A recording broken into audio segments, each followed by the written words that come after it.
I adjusted my simple black dress in the mirror of my penthouse apartment, deliberately choosing the plainest outfit in my closet. The standard issue MacBook I'd bought specifically for family visits sat on my desk, its screen displaying a few basic digital art pieces. Nothing too impressive, nothing that would hint at the empire I'd built. The invitation to the Morrison family reunion sat on my kitchen counter, its gold embossing catching the morning light. Hosted, as always, at my sister Diana's mansion in the Hamptons. Join us for a celebration of family success, the card proclaimed, making me wonder if they'd ever celebrate any of mine. My phone buzzed, a message from my CFO about our latest acquisition. Contracts are ready, Maya. Morrison Tech's board just approved the sale. They have no idea Dreamscape Animation Studios is the buyer. I smiled, tucking the phone into my purse. 10 years of carefully hiding my success was about to pay off in the most satisfying way possible. The drive to the Hamptons gave me time to reflect on how I'd gotten here. Growing up in the Morrison family meant one thing: business was everything. My father, James Morrison, had built Morrison Tech from the ground up, turning it into a respected name in enterprise software. My sister Diana had followed perfectly in his footsteps, getting her MBA from Harvard and rising through the company ranks. And then there was me, the disappointment, the daughter who spent her time doodling in notebooks instead of studying business strategies. Art isn't a career, Maya, my father would say, his voice heavy with disapproval. It's a hobby at best, a distraction at worst. I remember the day I told them I was majoring in animation at art school instead of accepting my place at Wharton. The silence in our dining room was deafening. "You're throwing your life away," Diana had said, while our mother quietly dabbed at her eyes with a napkin, as if I'd just announced a terminal illness. What they didn't know, what I never told them, was that I'd also been taking night classes in business administration. While they thought I was wasting time at art school, I was actually building the foundation for something bigger than they could imagine.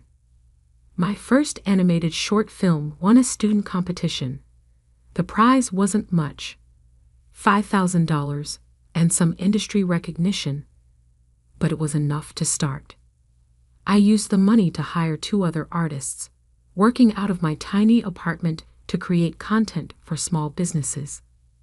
That's when I discovered something interesting. The corporate world was desperate for good animation. Training videos, marketing materials, product demonstrations.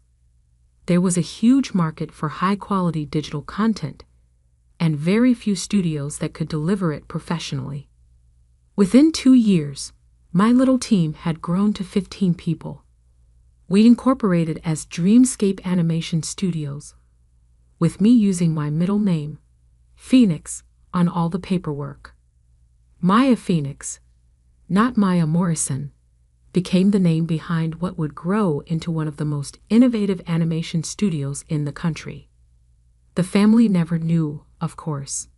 To them, I was still just Maya, the struggling artist who occasionally sold a digital piece online or did freelance work for local businesses. Every time they asked about my career, I gave them just enough information to maintain the illusion. Diana's mansion came into view, its manicured lawns and perfect landscaping exactly what you'd expect from someone who measured success in square footage. Cards lined the circular driveway, all luxury brands, all making my deliberately modest Honda Civic look even more out of place. I parked at the far end of the drive, taking a moment to check my reflection again. I'd left my designer clothes at home, worn minimal makeup, kept my hair simple. Everything about my appearance had been carefully curated to maintain the image my family had of me. The struggling artist, the family disappointment. Maya. My mother's voice carried across the driveway as I approached the house. "We were starting to wonder if you'd make it." I returned her air kiss, noting how her eyes quickly scanned my outfit, probably calculating its cost and finding it appropriately underwhelming. "Traffic," I explained, following her into the house, "and I had to finish a commission." "Oh, someone actually paid for your drawings?" The pause before drawings was subtle but deliberate. If she only knew that just yesterday I'd signed off on a $50 million contract with a major tech company for a series of animated training programs. Instead, I smiled sheepishly. Just a small business website. Nothing exciting. The house was exactly as I remembered it from previous gatherings. Ostentatiously decorated, designed to showcase the Morrison family's success. Photos lined the walls. Diana at her Harvard graduation, Diana with the Morrison Tech Board, Diana on the cover of Business Weekly. The single photo of me was from high school, before I'd disappointed everyone by choosing art over business. The great room was already full of relatives when we entered. Conversations about stocks, mergers, and market trends filled the air. My cousin James was holding court near the fireplace, talking about his hedge fund's latest acquisition. Aunt Patricia was showing off photos of her son's new startup. And there, in the center of it all, was Diana, perfectly coiffed in what I recognized as a $12,000 Oscar de la Renta dress. "Maya," she called out, her voice carrying that familiar note of condescension. "I'm so glad you could take time away from your art to join us." She embraced me briefly, careful not to wrinkle her dress. "You look," she paused, searching for a diplomatic word, "comfortable." "Thanks," I said, pulling at my target dress self-consciously, playing the part she expected. "Your dress is beautiful."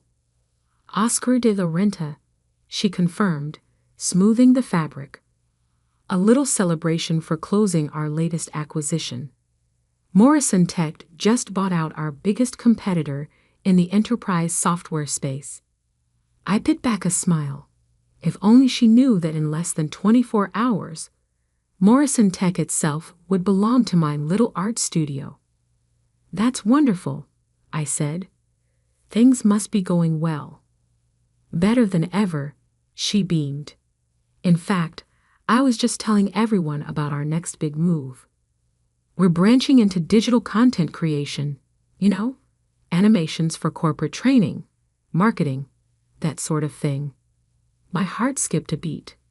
This was exactly why I'd moved to acquire Morrison Tech. They were planning to enter my territory, potentially becoming a major competitor. Instead, they were about to become part of my empire. Not that Diana knew that yet. "Animation?" I asked innocently. "That sounds complicated." Diana laughed, the sound carrying across the room. "Oh, Maya, it's all business strategy. The actual drawing part is just technical work. We'll hire people for that. People like," she gestured vaguely in my direction.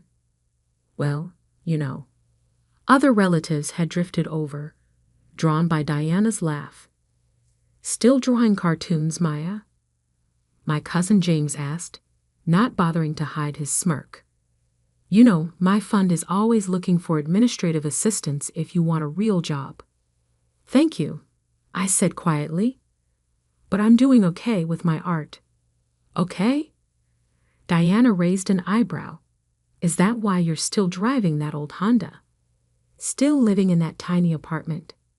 They had no idea that I owned the entire building where my tiny apartment was located, or that my car collection included a Porsche and 2 Teslas.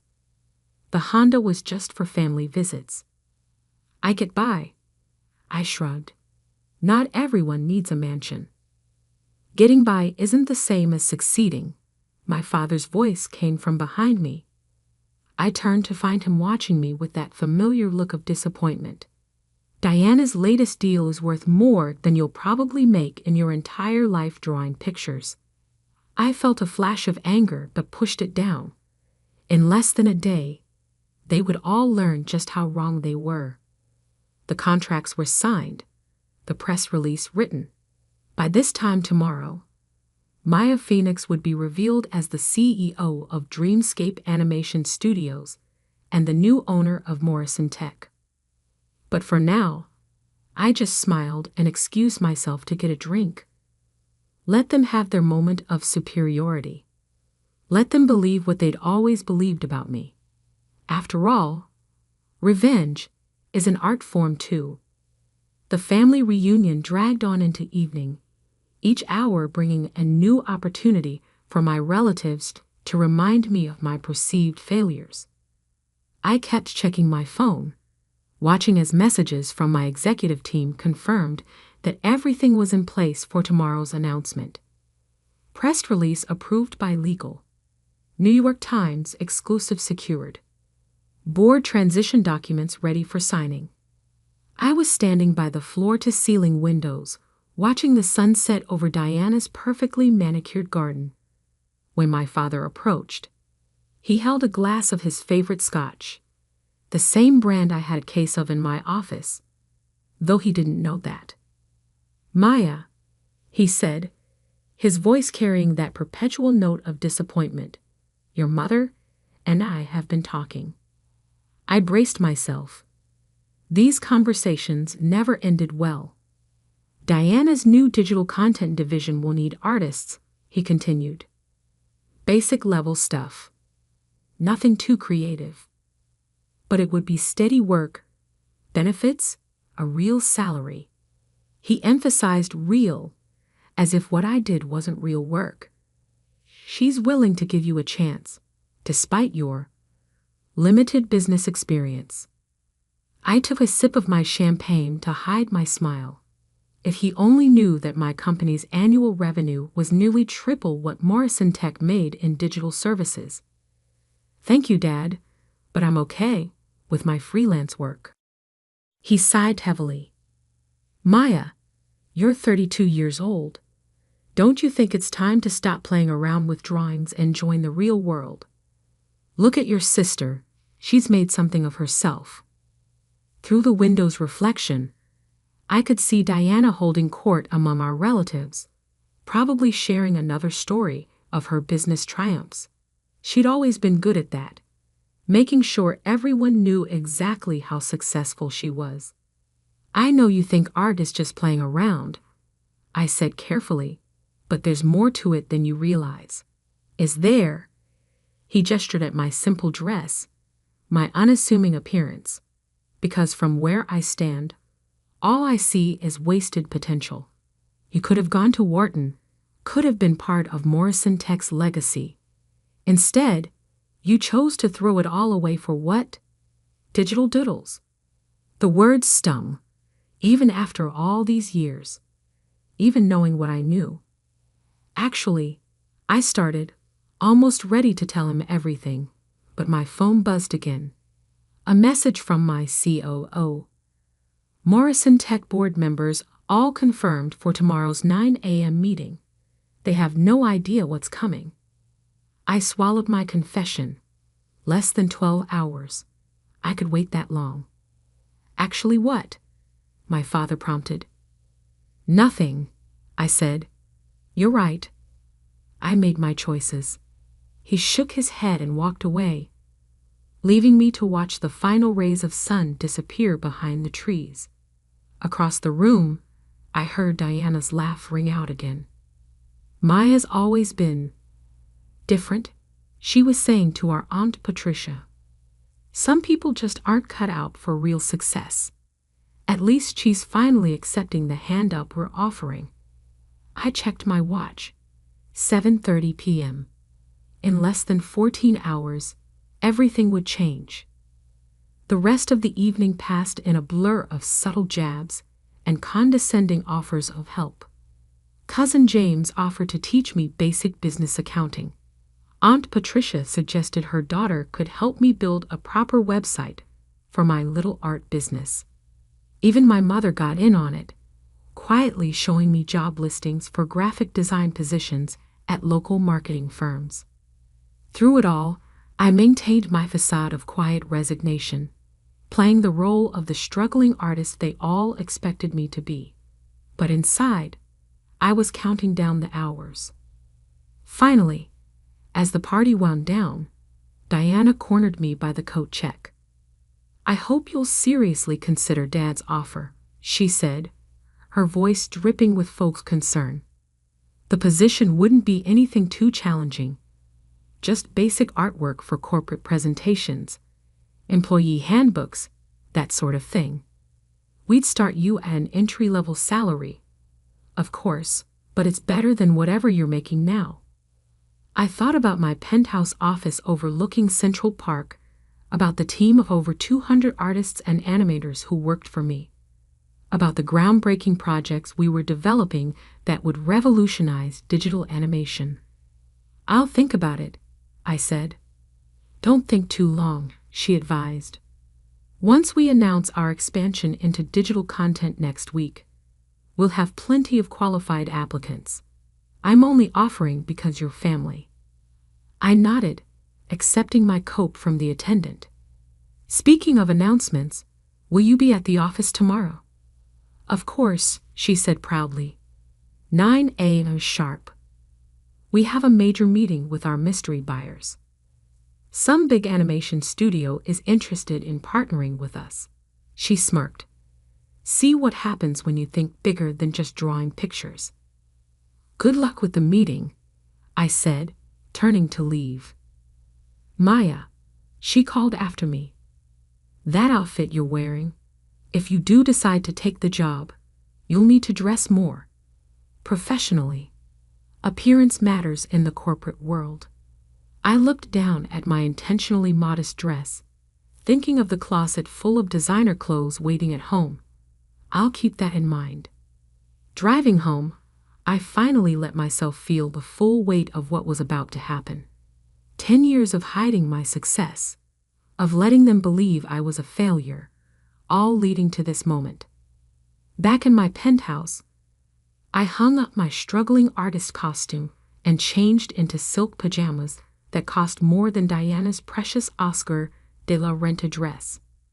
My real laptop, not the prop I took to family functions, was open on my desk, displaying the final acquisition documents for Morrison Tech. A message popped up from my assistant. "Everything's set for tomorrow. Car will pick you up at 8:30 a.m. The Morrison Tech board doesn't know you're attending the meeting." I poured myself a glass of scotch, the same brand my father had been drinking, and walked out onto my terrace. The city lights sparkled below, a canvas of electric stars. Somewhere out there, Diana was probably still basking in her imagined triumph, telling her husband about her plans to give her struggling artist sister a chance at a real career. My phone rang, the private line only my executive team had access to. It was Marcus, my COO. "Maya," he said when I answered, "just wanted to confirm you're ready for tomorrow. Once we make the announcement, everything changes. Your family? They'll finally see the truth," I finished. "All of it. Are you sure you want to do it this way? We could send someone else to the meeting. Keep your identity private a little longer." I thought about my father's disappointment, Diana's condescension, all the years of being treated as less than because I chose art over their version of success. "No," I said firmly. "I want to be there. I want to see their faces when they realize who they're really dealing with." After hanging up, I stayed on the terrace for a long time, thinking about the journey that had brought me here. Every dismissive comment, every patronizing offer of help, every family gathering where I'd had to bite my tongue, it had all led to this moment. Tomorrow, they would learn that the daughter they dismissed as a failure had built something bigger than they could imagine. Tomorrow, they would understand that success doesn't always look the way they think it should. Tomorrow, Maya, the struggling artist, would be revealed as Maya Phoenix, CEO of Dreamscape Animation Studios and the new owner of Morrison Tech. I smiled, raising my glass to the city lights. The art of deception was about to become a masterpiece of revelation. The Morrison Tech boardroom looked exactly as I remembered it from childhood visits, all mahogany and leather, old money and older pride. I stood in the private elevator, wearing a custom camel suit that cost more than 6 months of the entry-level salary Diana had condescendingly offered me. "Ready, Miss Phoenix?" Marcus asked beside me. We'd worked together since the beginning. When Dreamscape was just 3 people in my apartment, I checked my reflection in the elevator's mirrored walls. Gone was the carefully cultivated image of the struggling artist. Today, I looked every inch the CEO I truly was. "Ready?" I confirmed, just as the elevator doors opened to the executive floor. Diana was already in the boardroom, speaking animatedly to the other board members.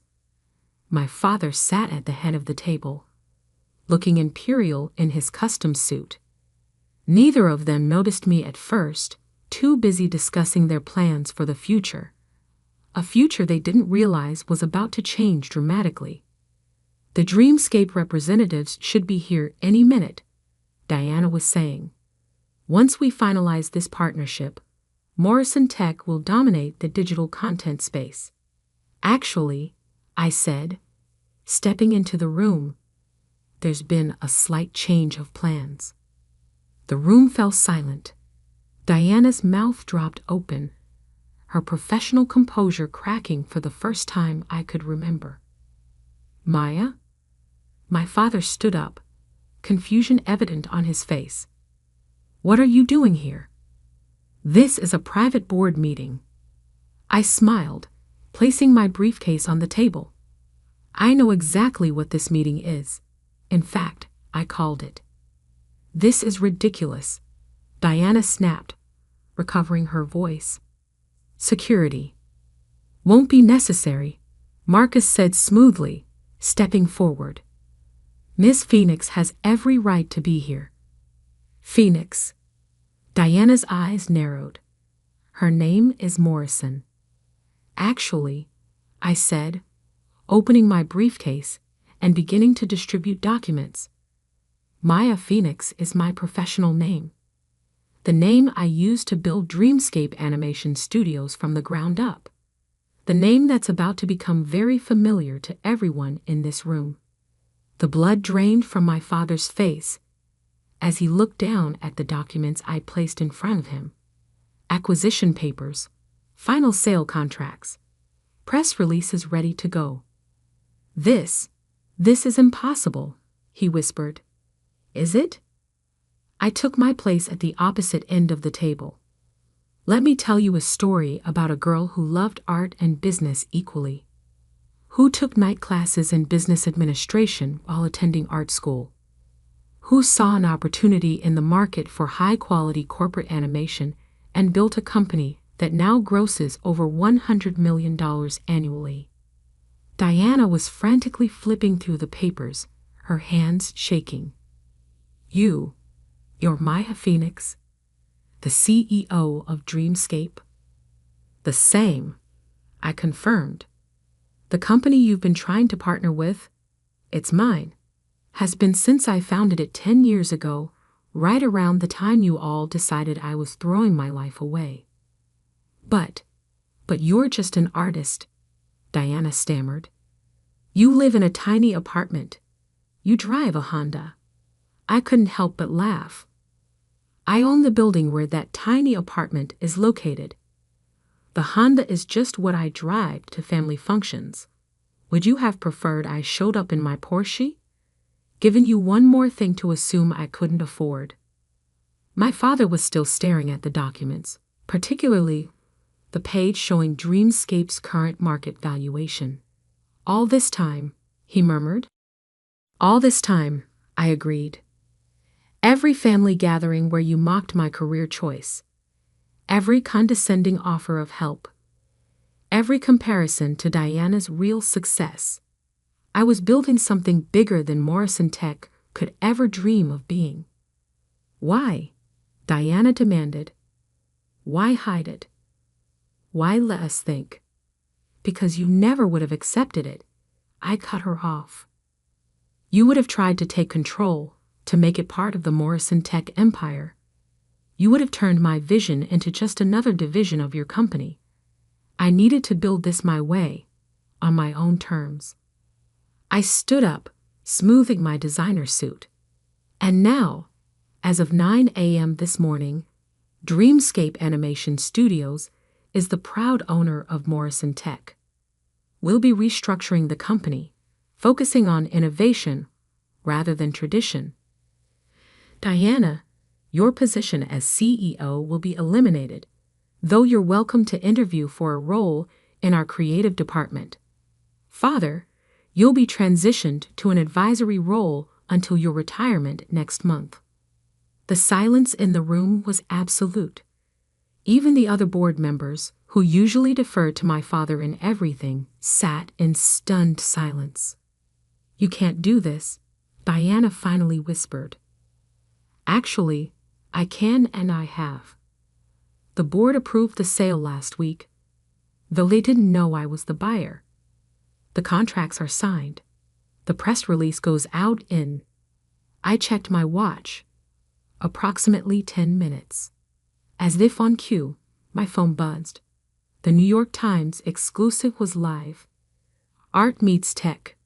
Dreamscape Animation Studios acquires Morrison Tech in surprise deal. CEO Maya Phoenix reveals plans for digital innovation. I turned my phone around, showing them the headline. By the way, Diana, about that entry-level position you offered me yesterday, I'll have to decline. I'm afraid I'm overqualified. The next hour was a blur of legal formalities, shell-shocked board members signing transition documents, and my father sitting in stunned silence at the head of the table that was no longer his to command. As the board members filed out, leaving just my family, Diana finally found her voice again. All these years, she said, her voice hollow, you let us believe you were struggling. You let us pity you. No, I corrected her. You chose to pity me. You chose to see what you expected to see. The failed artist, the family disappointment. You never once considered that I might be capable of more. My father stood up slowly, looking older than I had ever seen him. Mina, save it, I said, but not unkindly. I didn't do this for revenge. I did it because it was the right business decision. Dreamscape needs Morrison Tech's infrastructure to expand, and Morrison Tech needs our innovation to survive in the modern market. I gathered my things, preparing to leave. There will be a family dinner tonight at Le Bernardin to formally announce the merger. I trust you'll both be there. They nodded mutely. Good. Oh, and Diana? I paused at the door. To dress professionally. Appearance matters in the corporate world, after all. The ride back to my office was quiet. Marcus knew me well enough to let me process everything in silence. It wasn't until we were in my penthouse office, overlooking the city, that he spoke. Feel good? I looked out at the city, thinking about the path that had led me here. It feels right, like finally finishing a painting I've been working on for 10 years. My phone was flooding with messages. Relatives who had suddenly seen the news, who were just now discovering that the struggling artist they dismissed was actually one of the most successful CEOs in the digital media space. Cousin James, who had offered to teach me basic accounting, had already sent 3 messages asking if we could discuss potential synergies with his hedge fund.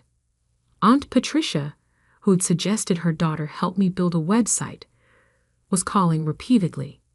Even my mother had texted, Why didn't you tell us? I left them all unanswered. They'd have their chance to talk at dinner tonight. Instead, I opened my laptop and began working on the speech I would give to Morrison Tech's employees tomorrow. They needed to know that while leadership was changing, their jobs were secure, as long as they were willing to embrace innovation and creativity. A final message came through from Diana. I need to understand. Please, can we talk before dinner? I thought about it for a long moment before replying. Come by my office, the real one. Top floor of the Phoenix building on 5th Avenue. The security desk will be expecting you. An hour later, Diana stood in my office, looking distinctly uncomfortable. Her eyes darted around the space, taking in the original artwork on the walls, the view of Central Park, the clear evidence of success she'd never noticed before. Why? She asked simply. Why what? Why did I hide my success? Why did I buy Morrison Tech? Why did I let you all believe I was a failure? All of it. I gestured for her to sit, because you and Dad never would have accepted my success on my terms. You would have tried to make it fit your definition of achievement. Board meetings, quarterly reports, traditional corporate structure. But Dreamscape succeeded precisely because it wasn't traditional. We innovate. We create. We do things differently. But we're family, she protested. We could have helped. Like you helped yesterday. I raised an eyebrow, offering me an entry-level position out of pity. That's not help, Diana. That's control. She had the grace to look embarrassed.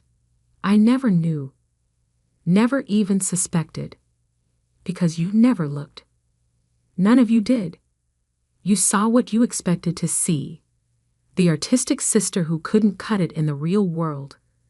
You never considered that art and business might not be mutually exclusive. Diana was quiet for a long moment, looking out at the city view.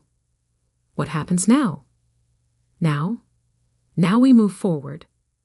Morrison Tech becomes part of Dreamscape, and we build something new together. If you're willing to learn, to adapt, there could be a place for you here. But not as CEO. Not anymore. She nodded slowly, understanding dawning in her eyes. You're not just my little sister anymore, are you? I never was just your little sister, I corrected her. You just never saw who I really was. That evening, as I stood addressing our extended family at Le Bernardin, I saw something I'd never seen before in their eyes. Respect. Not pity, not condescension, but genuine respect. To new beginnings, I raised my glass, and to the art of success.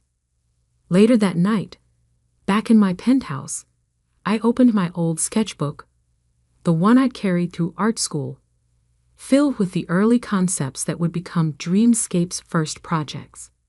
On the final page, I'd written a quote that had guided me through all these years.